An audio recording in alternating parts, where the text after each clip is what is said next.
이 시간 하나님 말씀 받겠습니다. 이 복된 시간 주시는 하나님 말씀은 계속해서 사무엘상 28장 말씀입니다. 구약 성경 457면에 있는 사무엘상 28장 1절에서 14절까지 말씀입니다. 구약 457면에 있는 사무엘상 28장 1절에서 14절 말씀으로 하나님의 때와 방법을 기다리라는 제목으로 우리 하나님 말씀 받겠습니다. 우리 1절부터 14절까지 한 절씩 교독해서 읽겠습니다. 그때에 블레셋 사람들이 이스라엘과 싸우려고 군대를 모집한지라. 아기스가 다윗에게 이르되 너는 밝히 알라. 나와 내 사람들이 나와 함께 나가서 군대에 참가할 것이니라. 다윗이 아기스에게 이르되 그러면 당신의 종이 행할 바를 아시리이다 하니, 아기스가 다윗에게 이르되 그러면 내가 너를 영원히 내 머리 지키는 자를 삼으리라 하니라. 사무엘이 죽었으므로 온 이스라엘이 그를 두고 슬피 울며 그의 고향 라마에 장사하였고, 사울은 신접한 자와 박수를 그 땅에서 쫓아내었더라. 블레셋 사람들이 모여 수넴에 이르러 진침해 사울이 온 이스라엘을 모아 길보아에 진쳤더니, 사울이 블레셋 사람들의 군대를 보고 두려워서 그의 마음이 크게 떨린지라. 사울이 여호와께 묻자오되 선지자로도 그에게 대답하지 아니하심으로, 사울이 그의 신하들에게 이르되 나를 위하여 신접한 여인을 찾으라. 내가 그리로 가서 그에게 물으리라 하니, 그의 신하들이 그에게 이르되 보소서, 엔돌에 신접한 여인이 있나이다. 사울이 다른 옷을 입어 변장하고 두 사람과 함께 갈새 그들이 밤에 그 여인에게 이르러서는 신접노니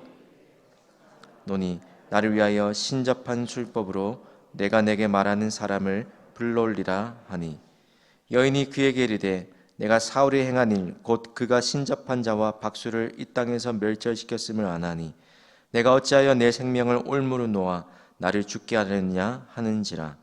사울이 여호와의 이름으로 그에게 맹세하여 이르되 여호와께서 살아계심을 두고 맹세하노니 이 일로는 벌을 당하지 아니하리라 하니, 여인이 이르되 내가 누구를 내게로 불러 올리랴 하니, 사울이 이르되 사무엘을 불러 올리라 하는지라. 여인이 사무엘을 보고 큰 소리로 외치며 사울에게 말하여 이르되 당신이 어찌하여 나를 속이셨나이까? 당신이 사울이시니이다. 왕이 그에게 이르되 두려워하지 말라. 내가 무엇을 보았느냐 하니, 여인이 사울에게 이르되 내가 영이 땅에서 올라오는 것을 보았나이다 하는지라. 사울이 그에게 이르되 어떠하냐 하니, 그가 이르되 한 노인이 올라오는데 그가 겉옷을 입었나이다 하더라. 사울이 그가 사무엘인 줄 알고 그의 얼굴을 땅에 대고 절하니라. 아멘. 여러분, 지난주 국민일보 미션 기사를 보니까 기독교 사회 문제 연구원이라는 단체에서 기독 청년 인식조사 결과를 발표한 기사가 있었습니다. 19세에서 34세까지 되는 그런 청년들 대상으로 1,000명을 대상으로 조사한 결과였는데, 거기서 그 결과에 이런 타이틀이 붙어 있었습니다.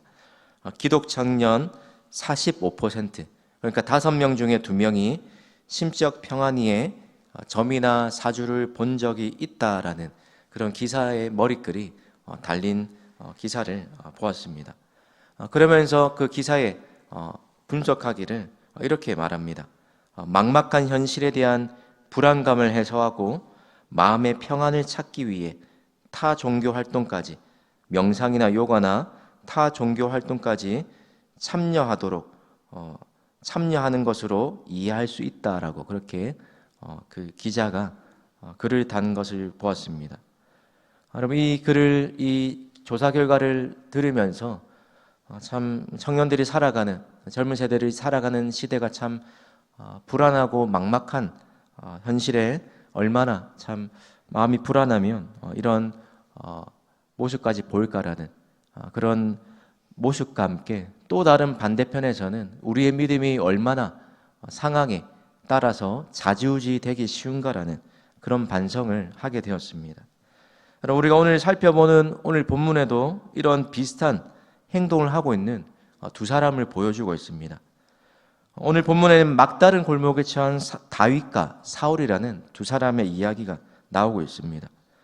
우리가 어제 살펴본 대로 다윗이 사울의 추격을 피하기 위해서 어디로 도망갔습니까? 바로 블레셋 사람의 땅으로 도망갔습니다. 여러분, 그가 블레셋 사람의 땅으로 도망가기로 결정한 그 다윗의 결정 기준이 무엇이었습니까? 27장 1절에 보니까 다윗이 그 마음에 생각하기를, 그러니까 계속해서 상황이 급박해지고 사울이 자기를 죽이려는 그 상황 앞에서 다윗도 그 마음에 생각한 대로 결정하고 행동했더라는 것입니다. 어제 살펴본 대로 그런 다윗의 실수 가운데서도 하나님의 보호하심으로 다윗이 살아나는 길이 있었지만, 그런데 끝내 자기 꾀에 자기가 넘어지는 그런 일을 당하고 맙니다. 아기스 왕의 신임을 얻게 되고 그 결과로 오늘 자신의 동족인 이스라엘과 싸우러 나아가 되는 그런 피하지도 못하는 어려운 상황에 내몰리게 되었다는 것입니다. 그러면서 오늘 다윗에 대한 짤막한 소개 이후에 오늘 대다수의 이야기는 사울에 관한 이야기를 보여주고 있습니다. 다윗과 마찬가지로 사무엘이 선지자가 죽고 또 계속해서 어려워지는 상황 가운데 막다른 골목에 처해 있는 사울이 보여주고 있는 행동을 보여주고 있습니다.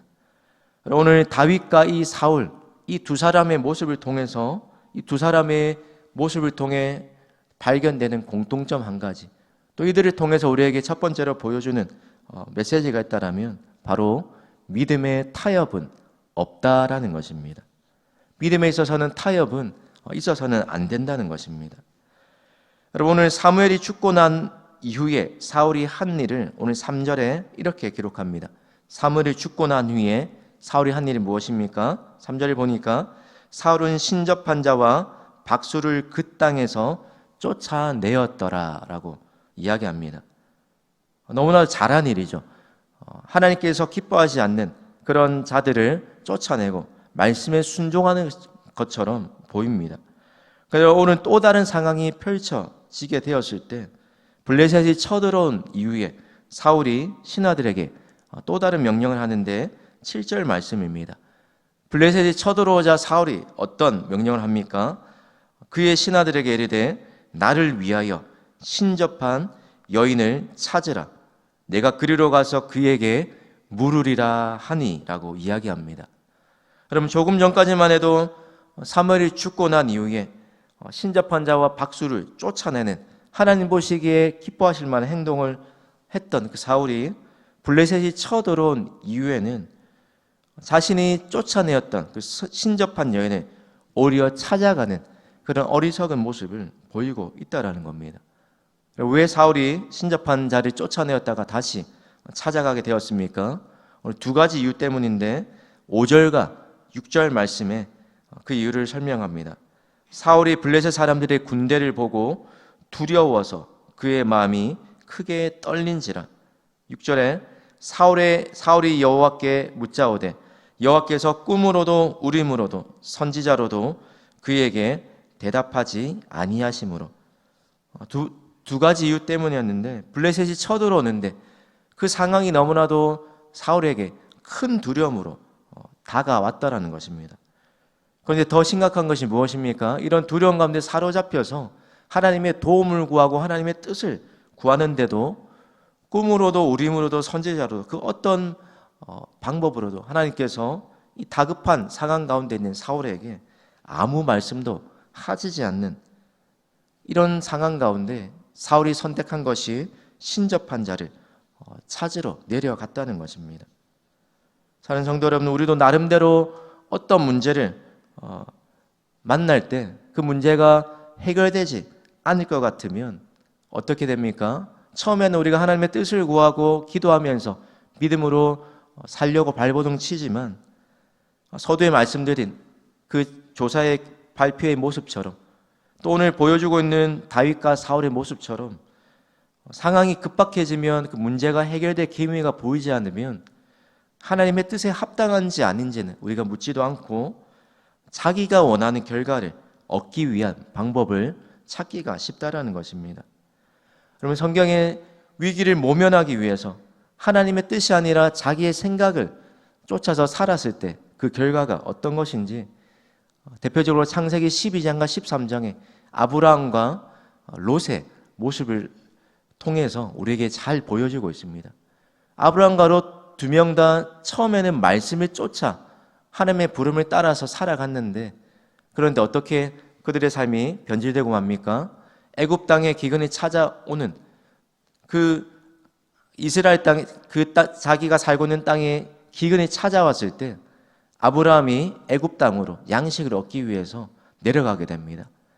거기서 자신의 아내 사라를 누이라고 속이는 그 일들을 통해서 자칫 잘못하면 그의 목숨이 위태로운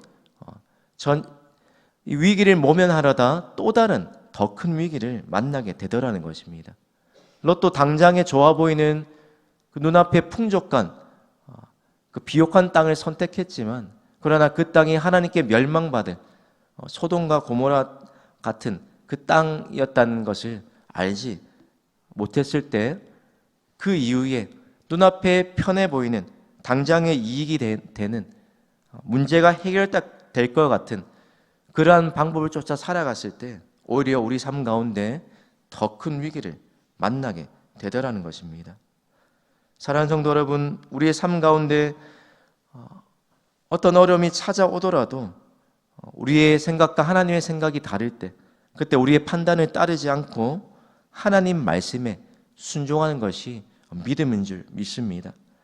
그러나 사울은 끝까지 순종하지 못하고 실패하는 모습을 보여주고 있더라는 것입니다. 실패에 그치지 않고 어떻게 합니까? 믿음에 타협하고 있는 그 모습으로 하나님 앞에 또 불순종하는 모습을 보이고 있습니다. 성도를 바라기는 저와 여러분도 급박한 상황 가운데 또 우리의 마음이 조급해질 때, 그때 타협하는 그런 믿음이 아니라 상황과 환경에 상관없이 그 어떤 상황 가운데서도 흔들리지 않는 믿음으로, 타협하지 않는 믿음으로 살아가시기를 주님의 이름으로 축복합니다. 오늘 두 번째로 이 사울의 모습을 통해서 보여주는 메시지가 무엇입니까? 바로 하나님의 때와 방법을 인내하며 기다리라 라는 것입니다. 오늘 급박한 상황 속에서 하나님이 그 어떤 방법으로도 대답하지 않으시자 사울이 선택한 그 방법이 무엇입니까? 신접한 여인을 찾으러 가는 것이었습니다. 오늘 8절과 10절 말씀인데 먼저 8절을 보십시오. 사울이 다른 옷을 입어 변장하고 사울의 일에 청하노니 나를 위하여 신접한 술법으로 내가 내게 말하는 사람을 불러 올리라 하니 10절에 사울이 여호와의 이름으로 그에게 맹세하여 이르되, 하나님께서 기뻐하지 않는 방법임에도 불구하고 그가 이 방법을 선택했다는 것입니다. 레위기 19장 31절에 너희는 신접한 자와 박수를 믿지 말며 그들을 추종하여 스스로 더럽히지 말라라고 하나님께서 분명히 말씀하셨는데도 불구하고, 또 사무엘상 15장 22절 23절에도 순종이 제사보다 낫다 말씀하시면서 점치는 것은 우상에게 절하는 것과 같다라고 분명히 말씀하셨음에도 불구하고 사울이 위급해진 상황 속에서 하나님의 방법과 때를 기다리지 못하고 자신의 방법을 택하다라는 것입니다. 성도 여러분, 하나님께서 사울에게 침묵하신 이유가 무엇입니까? 그가 하나님께 불순종하고 또 위급할 때만 하나님을 찾았기 때문이라는 것입니다. 그러기 위해서 그가 하나님의 뜻을 찾았지만 하나님께서 말씀하시지 않자 우리 어떻게 합니까? 하나님의 뜻을 찾기 위해서 하나님의 뜻을 거스르는 모순을 저지르고 있다는 것입니다. 그러면 하나님의 뜻을 아는 것보다 우리에게 더 중요한 것, 그것이 무엇입니까? 평상시에 하나님과 친밀한 관계를 우리가 얼마나 유지하고 있느냐 하는 것입니다. 매일의 삶 속에서 하나님과 인격적인 교제를 맺어가고 있는 것, 그것이 하나님의 뜻을 알기 위한 중요한 통로요. 위급한 상황 가운데 그때 구할 것이 아니라 평상시 때 하나님과 친밀한 인격적인 교제를 나누는 가운데 그런 사랑 가운데 하나님의 뜻이 분명히 들리게 된다는 것입니다. 오늘 사울이 하나님의 이 침묵 앞에 기다리지 못하고 자신의 방법으로 믿음의 또 타협을 하면서 불순종하는 모습으로 나아갔을 때 그 결과가 하나님이 기뻐하시지 않는, 또 사울이 자신이 원했던 그 결과와는 전혀 다른 모습을 당하게 되는 것들을 보게 됩니다. 우리의 삶 가운데도 오랜 기도 제목 가운데 때로는 하나님이 침묵하실 때도 있을 것입니다. 여러분, 그때에도 우리가 기억해야 할 것이 무엇입니까? 다급하더라도 우리의 판단과 우리의 생각대로 결정하고 행동해서는 안 된다는 것입니다. 지금 당장 그 이유는 알 수 없지만 그러나 하나님의 침묵조차도 그 속에 분명한 하나님의 뜻이 있다는 것을 기억하면서 그때에도 우리가 흔들리지 않고 하나님의 때와 방법을 인내하며 기다리는 것, 그것이 우리의 최선이라는 것입니다. 오늘 하루도 살아가는 가운데 때로는 이 막막한 현실 가운데서 또 하나님의 음성이 들리지 않아서 답답한 현실을 마주할 때에 그때에도 흔들림 없는 믿음으로 살아가면서 하나님의 때와 방법을 기다리는 그런 믿음의 인내로 살아가시는 저와 우리 모든 성도님들 되시기를 주님의 이름으로 축복합니다. 우리 화면에 있는 기도 제목을 함께 읽겠습니다. 위기의 순간에도 타협하지 않는 믿음으로 살아가게 하옵소서. 하나님의 때와 방법을 기다리며 기도할 수 있는 인내를 주옵소서. 기도하겠습니다. 하나님 아버지, 오늘 다윗과 사울을 통하여서 또 우리에게 주시는 또 두 가지 메시지를 또 기억합니다. 다급하고 조급하고 또 두려운 상황 가운데에 우리의 마음이 요동하지 않도록 붙들어 주시며 자로나 우로나 치우치지 않게 하시며 내 생각과 주변의 상황에 내몰려 타협하는 믿음이 아니라 어떤 상황 가운데서도 흔들리지 않고 말씀의 기준을 따라 살아갈 수 있는 굳건한 반석 위에 세워진 믿음 되게 하여 주시옵소서.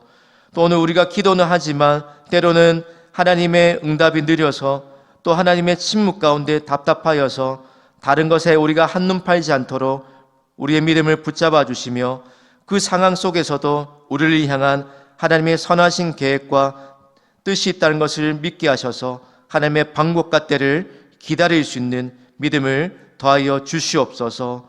오늘도 그 믿음으로 기도하오니 오늘도 기도하는 모든 성도들 가운데에 평안으로 함께하여 주시옵소서. 감사드리며 예수님의 이름으로 기도드립니다. 아멘.